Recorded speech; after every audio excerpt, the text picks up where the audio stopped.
Baik, kita ke negeri di bawah Bayu. Program Sukuk Wakalah Syarikat Milik Kerajaan Negeri SMJ sedang Berhad raih kejayaan besar. Jadi untuk paparan selanjutnya langsung bersama Konstantin Palawan di Kota Kinabalu. Silakan.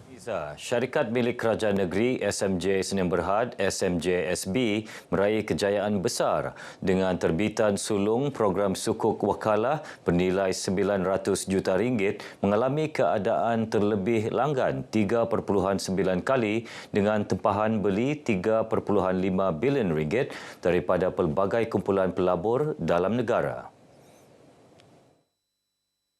Menurut Menteri Kewangan yang juga pengerusi SMJSB, Datuk Seri Panglima Masidi Manjun, permintaan memberangsangkan itu mencerminkan keyakinan pasaran terhadap kekukuhan kewangan, prospek perniagaan dan tadbir urus korporat SMJSB. Investment Bank Berhad AIBB berperanan sebagai penasihat prinsipal tunggal dan pengatur utama program berkenaan. Signifikan dia ialah dia akan membolehkan SMJ untuk memperolehi aset lebih banyak dengan adanya punca kewangan baru daripada terbitan sukuk ini. Sukuk ini adalah satu financial instrument yang membolehkannya untuk mendapat capital ataupun dana bagi tujuan-tujuan perniagaan dan seterusnya lah. Datuk Masidi ditemui media selepas majlis menandakan terbitan sulung tersebut antara Ketua Pegawai Eksekutif SMJSB Dionisia Kibat dan Ketua Pasaran Hutang AIBB Yoh Tek Leng disaksikan oleh Ketua Menteri Datuk Seri Panglima Haji Haji Nur. Sukuk wakalah ini mempunyai tempoh antara 5 hingga 15 tahun, diterbitkan di bawah prinsip wakalah syariah dan memberi kadar keuntungan antara 4.23% dan 4.67% setahun. Terdahulu, Dionisia dalam ucapannya turut memberitahu sukuk wakalah yang dimulakan April lepas telah diberikan penarafan 3A oleh RAM Rating Services Berhad, sebuah agensi penarafan kredit terbesar di Asia Tenggara. Usaha menyebar luas urus niaga tanpa tunai merupakan kaedah permodenan sektor kewangan negara sekaligus memudahkan pengguna melakukan pembayaran atau transaksi lain dengan mudah dan selamat. Timbalan Menteri Pertanian dan Keterjaminan Makanan, Datuk Chan Fung Hin berkata, semua pihak termasuk penjajah harus pantas dan terbuka memanfaatkan kemudahan berkenaan. Ini salah satu program yang membawa pemodenan kepada sektor kewangan, dan sektor kewangan ni boleh juga sampai ke peringkat penjajah juga. So peringkat penjajah sekarang sangat senang, kau tak payah bawa cash pun, asalkan you ada ini smartphone. Datuk Chan bercakap kepada media selepas pelancaran urus niaga tanpa tunai di Pasar Malam Jalan Gaya yang merupakan inisiatif pihak Agrobank.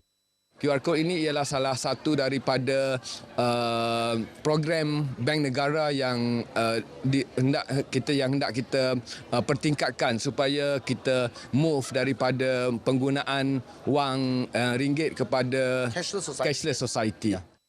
Terdahulu, Datuk Chan menyampaikan bantuan bakul makanan dan wang tunai kepada 45 penerima B40 di Taman Keramat dan Kampung Kopungit, Kota Kinabalu, sebahagian program tanggungjawab sosial korporat bank berkenaan. Kementerian Sumber Manusia menyambut baik Belanjawan 2024 bagi memastikan kesejahteraan rakyat khususnya generasi muda. Ia termasuk peruntukan RM6.8 bilion bagi pendidikan dan latihan teknikal dan vokasional TVET yang berupaya membantu menyediakan 35% pekerja mahir pelbagai bidang menjelang 2030. Timbalan Menteri Sumber Manusia Datuk Mustafa Sa'mud berkata Belanjawan 2024 diumum Perdana Menteri bersifat responsif, bertanggungjawab demi pembangunan negara dan kesejahteraan rakyat secara menyeluruh. Saya percaya bajet 2024 reformasi ekonomi memperkasa rakyat dan akan memangkin kekuatan ekonomi Malaysia dan Sabah khususnya, dan juga kita terutamanya dalam melahirkan bakat tempatan yang berkemahiran dan berpendapatan tinggi serta mengurangkan kebergantungan kita dengan pekerja asing. Beliau bercakap kepada media semasa melawat Kolej Teknologi Yayasan Sabah Likas. Dalam perkembangan lain, Datuk Mustafa yang juga ahli Parlimen Sepanggar ketika mengulas isu bekalan air bersih di kawasannya memberitahu perbincangan telah dilakukan bersama Kementerian Kerja Raya yang memaklumkan bahawa loji air Telibong 2 dijangka beroperasi sepenuhnya November ini. Dengan perkembangan berkenaan, isu air dihadapi penduduk akan dapat ditangani sewajarnya. Lebih 5,000 peserta mewakili 78 kontingen menyertai perarakan sambutan Maulidur Rasul peringkat daerah Sandakan.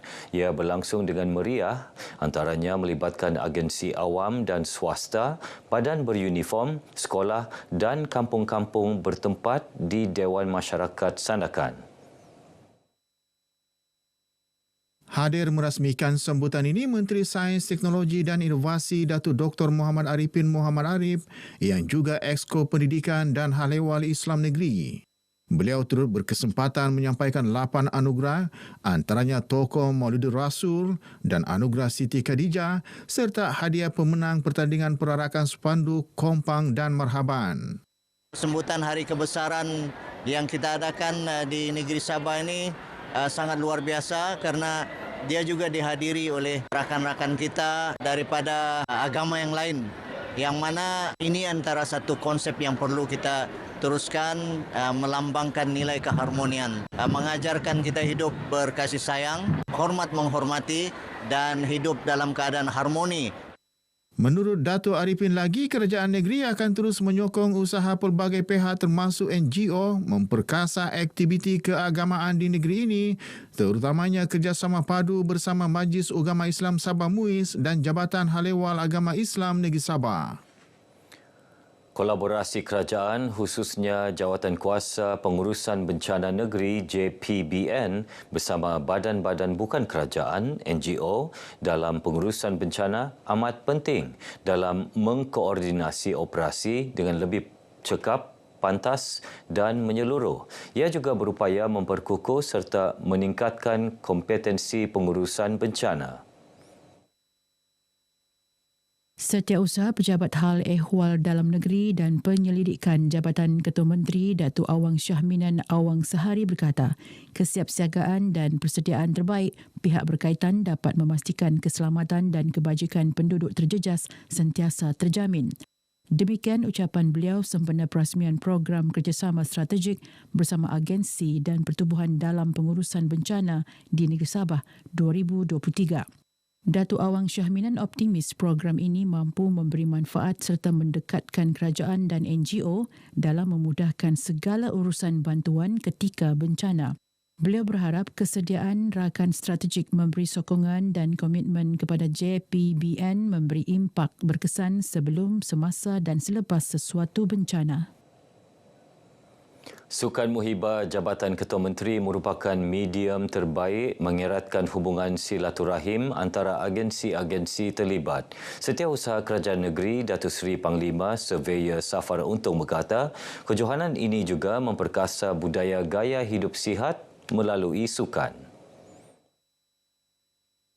Secara keseluruhan, 6 pasukan bertanding dalam pesta sukan ini antaranya Jabatan Ketua Menteri, Dewan Bandaraya Kota Kinabalu, Jabatan Tanah dan Ukur, Jabatan Perhutanan, Kumpulan Yayasan Sabah dan Kumpulan Sawit Kinabalu. Acara berlangsung di lokasi terpilih sekitar Bandaraya Kota Kinabalu. Antara acara dipertandingkan sepanjang 6 hari, ia diadakan ialah badminton, golf, dart, pingpong, bola jaring, tarik tali, bowling, bola sepak dan bola tampar. Datuk Safar menyatakan demikian ketika berucap merasmikan kejohanan Pesta Sukan Muhibah Jabatan Ketua Menteri di Padang Merdeka. Dan sekian perkembangan dari Sabah petang ini bersama saya Konstantin Palawan. Kita kembali bersama Miza untuk perkembangan selanjutnya dari negeri lain. Silakan. Baik, terima kasih Konstantin.